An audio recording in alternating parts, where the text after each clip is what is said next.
स्त्री असो किंवा पुरुष असो, जरा काही त्यांनी कर्तृत्वाचं करायला गेले किंवा जरा काही यश मिळालं ना, की समाज माध्यम फार लांबची गोष्ट आहे. घरातलीच लोक आधी त्याला मोडता घालतात किंवा विरोधात उभं राहतात. पण मला काय वाटतं ना, की काळजीपोटी असेल तर काही हरकत नाही, पण बऱ्याचदा जेलसी पण तितकीच टोकाची असते. मग अशा वेळेस काय करायचं? आपला मंत्र आहे ना, तोच जपायचा, ओम इग्नोराय नमः. आणि जसं कट झणझणीत असतं तसं आपण देखील अशा माणसांसोबत झणझणीत राहायचं. तुम्हाला सांगते. नमस्कार, मी मधुराज रेसिपी मराठीमध्ये तुम्हा सर्वांचं खूप खूप खूप मनापासून स्वागत. झणझणीत कट आणि मस्त खुसखुशीत असा वडा करणार आहोत. कट वडा काय लागतो काय सांगायची गरज आहे का? चला तर इथे 1/2 किलो बटाटे घेतलीये.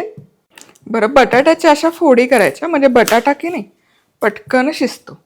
तर ही सुरी, चॉपिंग बोर्ड सगळं आपलंच आहे. बरं, madhurasrecipe.com वर जाऊन चेक करू शकता. शक्यतो असे समान भाग करायचे, शिजलं पटकन जातं. आता या बटाट्याचे काप कुकरमध्ये ठेवायचं. इथे जाळी आहे, अगदी थोडंसं पाणी घेतलंय बघा, अर्धा इंच पाणी. खूप पाणी नका घालू, कारण बटाट्यामध्ये देखील पाण्याचा अंश असतो. बटाट्याला ना हलकसं पाण्याची वाफ लागेल इतकंच पाणी ठेवायचं. खूप पाणी जर घातलं तर बटाटे पचपचीत शिजतात, ओलसर राहतात आणि मग वडा किंवा कटलेट किंवा बटाट्याचं जे काही तुम्ही कराल भाजी बिजी, ती अशी त्याची चव निघून जाते आणि पांचट चवीचा बटाटा होतो. झाकण लावूयात. आणि सबस्क्राईब केलं की नाही? चला पटाकन सबस्क्राईब करा की. चला, आता माझ्याकडे दुसऱ्या गॅसची सोय आहे, म्हणजे तो प्लॅटफॉर्म माझा रिकामा राहतो. आता बटाटे मध्यम आचेवर 3 शिट्ट्या काढून घ्यायच्या, छान शिजतात. आता कट करायचं की नाही, मस्त असं वाटण तर झालंच पाहिजे. तर वाटण करण्याकरता काय काय साहित्य लागतं, ओव्हरऑल या सगळ्या प्रोसेससाठी काय काय साहित्य लागतं ते आपण सविस्तर बघणारच आहोत. असं पळत पळत नाही दाखवणार, रितसर नेहमी दाखवते तसं दाखवणारच की. बरं, तुम्हाला बटाटा वडा सांबार जास्त आवडतो का कट वडा? कमेंट करून नक्की कळवा. साहित्य दाखवते, पण थोडीशी आणखी ना तयारी करूयात. तर आपण बटाटा वडा करतोय, तर बटाटा वडा मस्त असा झणझणीत व्हावा ना, याकरता हा ठेचा अतिशय महत्वाचा आहे. तर करायचं काय, 1/2 किलो बटाटा आहे, तर मी इथे 6 तिखटवाल्या हिरव्या मिरच्या घेते. मिरची जितकी छान असेल ना, म्हणजे तो वडा जितका छान खमंग होईल ना, तितकं छान चव येते बटाटा वड्याला. आता यामध्ये 8 लसूण पाकळ्या, 8 ते 9, आणि हे कुटून ठेचा करायचा. आता यामध्ये तुम्हाला आवडत असेल तर आलं घाला, पण शक्यतो लसूण आणि मिरचीच्या ठेच्यातला बटाटा वडा जबरदस्त लागतो. चला, ठेचा तयार आहे. खूप बारीक किंवा स्मूथ करायची अजिबात गरज नाही, असा ओबडा बोबडाच करून घ्यायचा. ठेचा होईस्तोवर इथे आपले बटाटे देखील छान उकडून तयार आहेत, वाफही गेली आहे बघा. आता हे छान शिजलेत बघा आतपर्यंत. काढायचं हे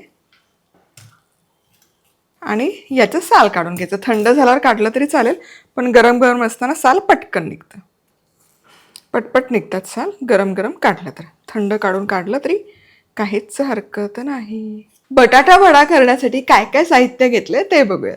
1/2 किलो उकडून त्याचं साल काढून घेतलेले बटाटे आहेत, कोथिंबीर बारीक चिरून, लसूण मिरचीचा ठेचा, चवीपुरतं मीठ, जिरं, मोहरी, हिंग, हळद, कढीपत्ता, लिंबू, आणि यासोबतच अर्थातच चमचाभर तेल. बटाटा वड्याची भाजी किंवा सारण करण्याकरता पळीभर तेल गरम केलं. सगळ्यात आधी मोहरी जिरं नाही घातलं तरी काही हरकत नाही बरं, पण जरा भाजी खमंग लागते. जिरं, हिंग आणि हा ठेचा, कढीपत्ता, ठेचा परतायचा. काय ठसका आलाय, वा वा वा वा. आता हा ठेचा आहे ना, करपवायचा नाही, एखाद मिनिट फक्त परतून घ्यायचं. ठेचा झाला परतून, गॅस करायचा बंद. बघा, हलकासा सोनेरी रंग आला आणि गॅस बंद केला. पुन्हा आठवण करून देते. आता यामध्ये हळद घालायची, बंद गॅस केल्यावर मिसळून घ्यायची आणि हा उकडलेला बटाटा यामध्ये घालायचा. आणि हवं तर सुरीने फोडी करा, पण मी असं मॅश करते काय. आणि गॅस बंद आहे, पुन्हा पुन्हा सांगते. हे असं मॅश केलं ना, बटाट्याला एकसंधपणा यायला मदतही होते आणि मोठ्या हलक्याशा फोडी देखील जातात. जे वडा खाताना फार मजा येते. गॅस सुरू ठेवू नका, नाहीतर उकडलेल्या बटाट्याला पाणी सुटतं. आता यामध्ये चवीपुरतं मीठ, कोथिंबीर आणि लिंबाचा रस. आहा, काय दिसतंय भारी. आता हे मिसळायचं. कढीपत्ता त्यात ठेवायचा नाही, मी काढून घेते. आणि पुन्हा पुन्हा सांगते, गॅस बंद आहे. बंद गॅसमध्येच बटाटा घातलाय, हळद आणि बटाटा. बघा पण रंग काय कमाला आलाय. हलक्या हलक्या फोडी पण दिसतात. कढीपत्ता ठेवायचा तर ठेवा, पण तो मग वडा खाताना आहे ना, तो दाताखाली आला की छान नाही लागेल. त्यामुळे वडे करण्यापूर्वी कढीपत्ता काढून घ्यायचा.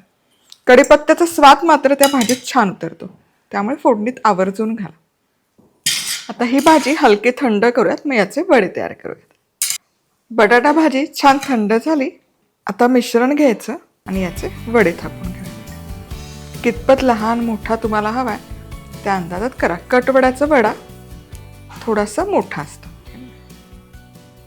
पण मी लहानच ठेवते, खायला छान वाटतो खूप मोठा वडा खाण्यापेक्षा.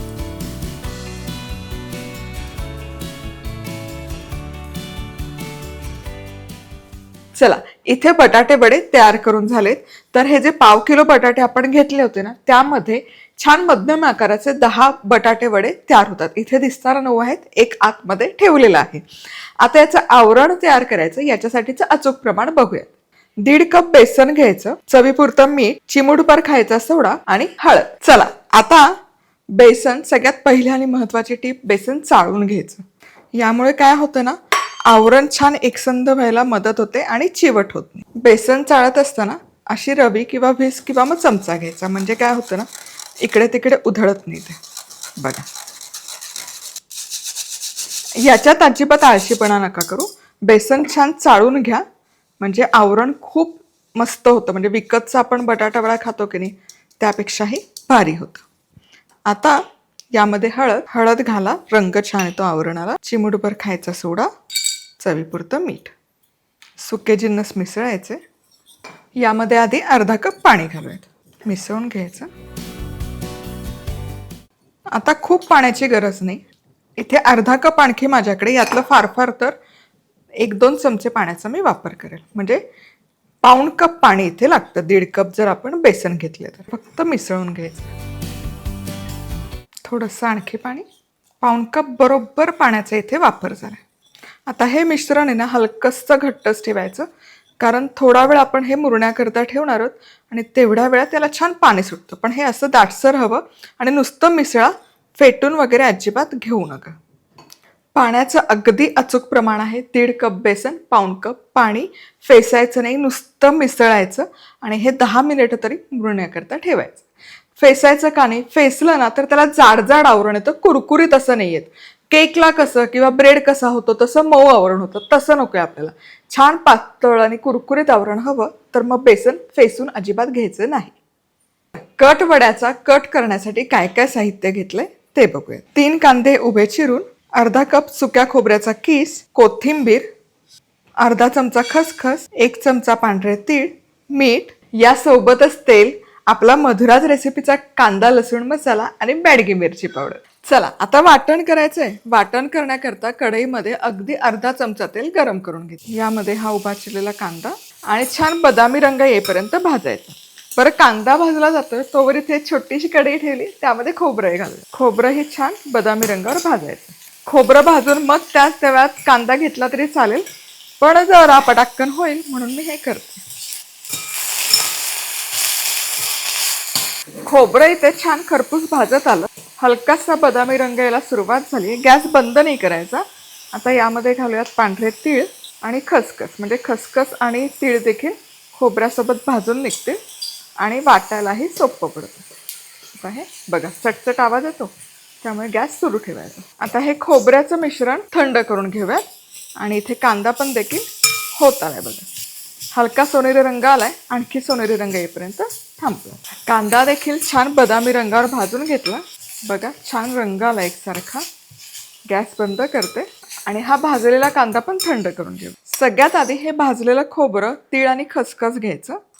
कांदा न घालताना याचं आधी वाटण तयार करायचं, म्हणजे हे बारीक दळलं जातं. तुम्ही त्याला ओलं केलं ना तर अजिबात ते दळलं.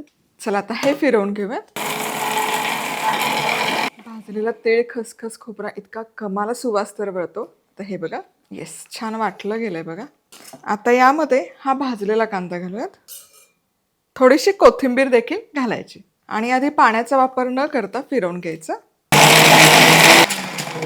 चला, कढईमध्ये 2 पळीभर तेल गरम करायला ठेवलंय. कट वडा आहे, जरा तेल जास्त लागतंच की, तर्री आली पाहिजे की नाही. वाटण लावायचं. 1-2 मिनिटं फक्त परतून घेऊयात, कारण सगळं छान भाजलंय, त्यामुळे खूप भाजायची अजिबात गरज नाही. जेमतेम 2 मिनिटं मसाला परतला.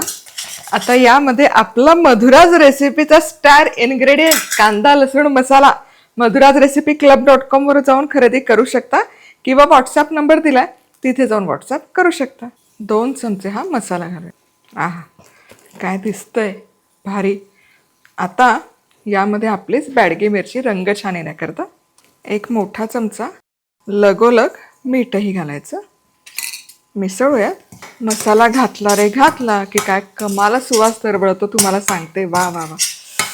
आता वाटणात कोथिंबीर घातली, पण अशी मसाल्यात घातली ना तरी त्या कटचा रंग खूप छान दिसतो आणि कोथिंबीरचा स्वादही छान उतरतो. मिसळून फक्त घ्यायची, शिजवायची गरज नाही.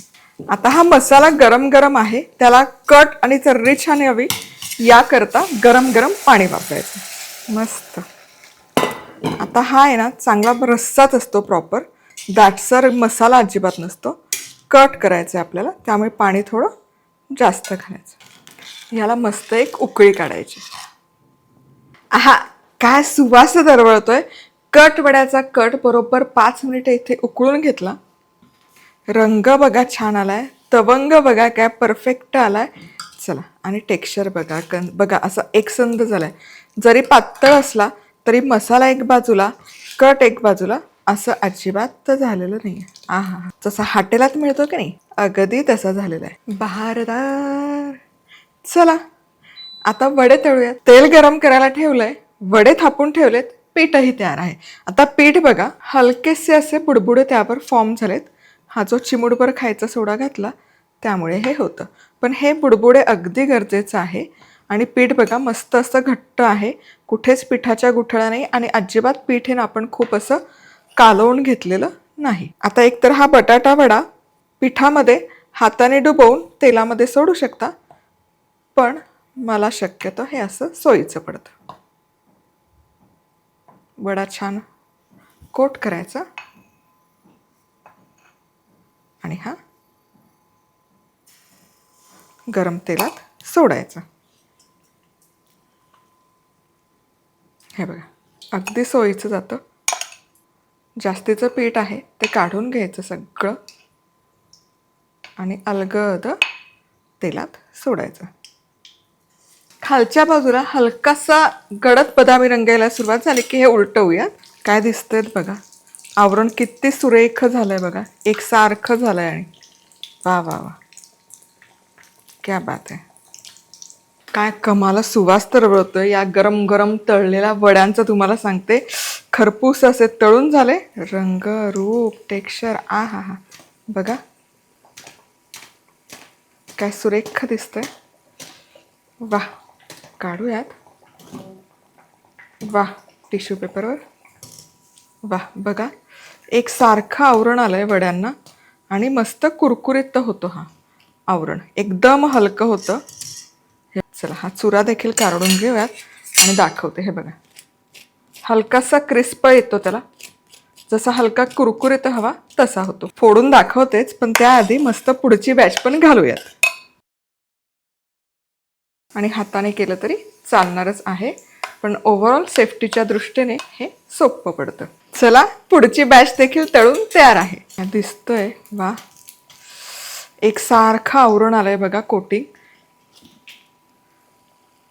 आणि हा जो शेपूट येतो तोही खायला फार मजा येते.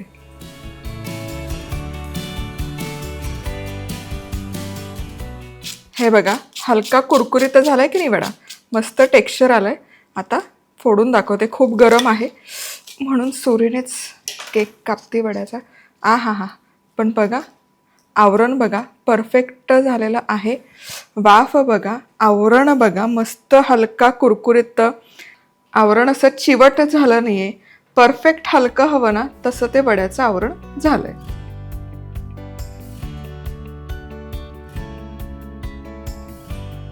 चला याच प्रकारे सगळे वडे तळून घेते. गरम गरम कट, त्यावर हा वडा, बारीक चिरलेला कांदा, शेव बरोबर पाव. आहा हा काय लागतं. बरं मी सांगितलेलं लक्षात आलं की नाही? सबस्क्राईब केलं नाही पटाकन सबस्क्राईब करा. आणि आपल्या आजूबाजूची माणसं तिखट जळजळीत झणझणीत असतील तर आपण काय टेन्शन घ्यायचं नाही. आपण झणझणीत कटवडा करायचा आणि खायचं, हो की नाही? चला तर मग पुन्हा भेटूयात अशाच मस्त रेसिपी सोबत. तोवर मस्त राहा, खुश राहा, आनंदी राहा, सगळ्यात महत्वाचं खात राहा. मधुराज रेसिपी, महाराष्ट्राची अस्सल चव.